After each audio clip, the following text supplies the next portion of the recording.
26,000 চাকরি বাতিলকে কেন্দ্র করে সুপ্রিম কোর্টে রিভিউ পিটিশন দায়ের হয়েছে এবং এটাকে কেন্দ্র করে যে আপডেট পাওয়া যাচ্ছে, আগামী 8ই মে বড়সড় খবর উঠে আসতে চলেছে।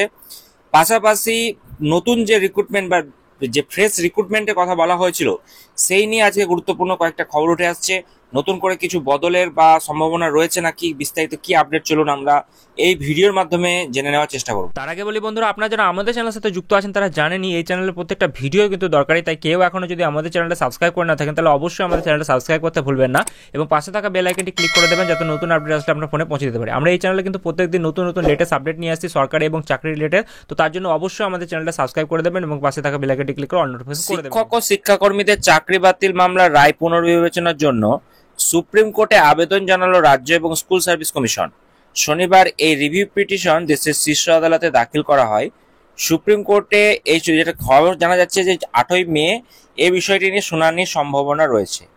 3 এপ্রিল রায় প্রকাশের পরই মুখ্যমন্ত্রী মমতা বন্দ্যোপাধ্যায় জানিয়েছিল যে শিক্ষক শিক্ষাকর্মীদের পাশে রয়েছে রাজ্য সরকার, তাদের চাকরিতে ফের যাতে বহাল করা যায় তার জন্য রাজ্য সরকার সুপ্রিম কোর্টে আবেদন জানাবে। সমস্ত আইনি দিক খতিয়ে দেখে রাজ্য সরকার রায় বের হওয়ার 1 মাসের মাথায় সুপ্রিম কোর্টের রায় পুনর্বিবেচনা কিন্তু আবেদন জানালো রাজ্য এসএসসি। তো ইতিমধ্যেই আপনারা দেখেছেন যে গ্রুপ সি ডি কর্মীর জন্য ভাতার উল্লেখ করেছে, যেটাকে কেন্দ্র করে ইতিমধ্যেই আইনজীবী মহলে একাধিক প্রশ্ন এবং তারা বারবার একই কথা বলছে, যদি ভাতা দিতে হয় তাহলে সমস্ত 38 লক্ষ ক্যান্ডিডেটকেই ভাতা দিতে হবে, এই কথা কিন্তু বলা হচ্ছে। গতকালকে এই খবর কিন্তু আমরা পেয়েছি, তো সেই নিয়ে কিন্তু অনেকেই ক্ষোভ প্রকাশ করছে। তো যাই হোক, 2016 সালের এসএসসির মাধ্যমে নিয়োগ হওয়া প্রায় 25,735 জন শিক্ষক শিক্ষাকর্মী চাকরি বাতিল করে দিয়েছে সুপ্রিম কোর্ট। প্রধান বিচারপতি সঞ্জীব খান্না এবং বিচারপতি সঞ্জয় কুমারের বেঞ্চ জানায় যে নিয়োগ তালিকা যোগ্য এবং অযোগ্যদের পৃথক করা সম্ভব না হয় পুরো প্যানেলটাই নিয়োগে যেটা রয়েছে সেটাকে কিন্তু বাতিল করা হচ্ছে। এরপরে আমরা দেখলাম মুখ্যমন্ত্রী জানিয়ে দেন যে কোনো যোগ্য শিক্ষক যারা রয়েছে বা শিক্ষকরা রয়েছে তাই চাকরি যাবে না, তো শিক্ষক শিক্ষিকার চাকরি যাবে না এমন কথা বলতে জানা গিয়েছিল। এবং তারপরে দেখলাম যে রাজ্য সরকার রায় পুনর্বিবেচনার জন্য সুপ্রিম কোর্টে রিভিউ পিটিশন দাখিল করবে। এদিকে এত বিপুল সংখ্যক শিক্ষক শিক্ষিকা চাহিদা হওয়ায় যেটা আমরা দেখলাম যে চাকরি হারা হয়ে যাওয়ার কারণে আমরা সমস্যা দেখা দিল। তখন মধ্যশিক্ষা পর্ষদের আবেদনে যেটা আমরা দেখলাম যে 17 এপ্রিল সুপ্রিম কোর্ট জানায় যে চলতি শিক্ষাবর্ষ এবং 31 ডিসেম্বর পর্যন্ত শুধুমাত্র যোগ্য শিক্ষক ও শিক্ষিকারা চাকরিতে বহাল থাকবে। এর পরিপ্রেক্ষিতে আমরা বিভিন্ন ডিপিএসসিতে দেখলাম জেলা ভিত্তিক যে টেন্টেড আনটেন্টেড যে লিস্ট সেটাও কিন্তু প্রকাশ করেছে। মুখ্যমন্ত্রী চাকরিহারা এবং শিক্ষক যারা রয়েছেন এবং শিক্ষাকর্মীদের কাজে যোগ দিতে আবেদন করেন। এরপরই সামান্য কয়েকজন ছাড়া সবাই স্কুলে কিন্তু যাচ্ছেন এবং বেতনও পাচ্ছেন। তো এদিকে অযোগ্যদের একাংশে united teaching and non teaching ফোরামের এক প্রতিনিধি দল রবিবার কালীঘাটে অর্থাৎ গতকালকে মুখ্যমন্ত্রী বাড়িতে যান। মুখ্যমন্ত্রী সে সময় বাড়িতে ছিলেন না।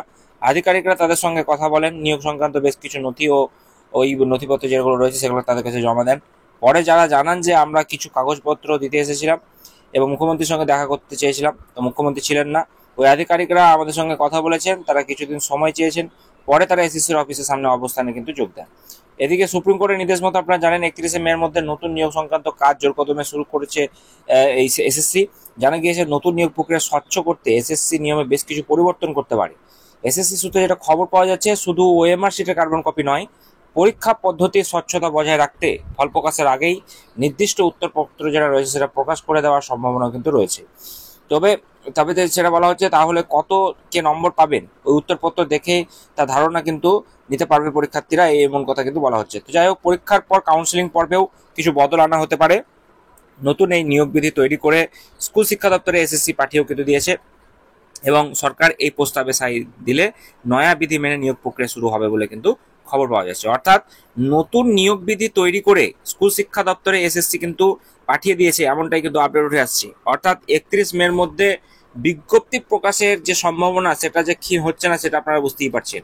অর্থাৎ 31 মের মধ্যেই বিজ্ঞপ্তি আকারে নোটিফিকেশন আকারে যে রিক্রুটমেন্টের প্রসেস সেটা কিন্তু শুরু হয়ে যাচ্ছে। তো আগামী দিনে আমরা জানতে পারবো যে পরীক্ষার যে সিলেবাস কি রয়েছে, কারা বসতে পারবে বসতে পারবে না। অনেকেই চিন্তিত রয়েছে যারা ফ্রেশার আছে তারা কি বসতে পারবে কি পারবে না, সেই ডিটেলসগুলো নিয়ে আমি একটা বিস্তার ভিডিও আপনাদেরকে করে দেখিয়েছি। সেই ভিডিওটা আপনারা দেখে নেবেন, সেখান থেকে অনেকটা ক্লিয়ারিফিকেশন পেয়ে যাবেন। চলুন দেখা হচ্ছে পরবর্তী আরো একটি গুরুত্বপূর্ণ ভিডিওতে।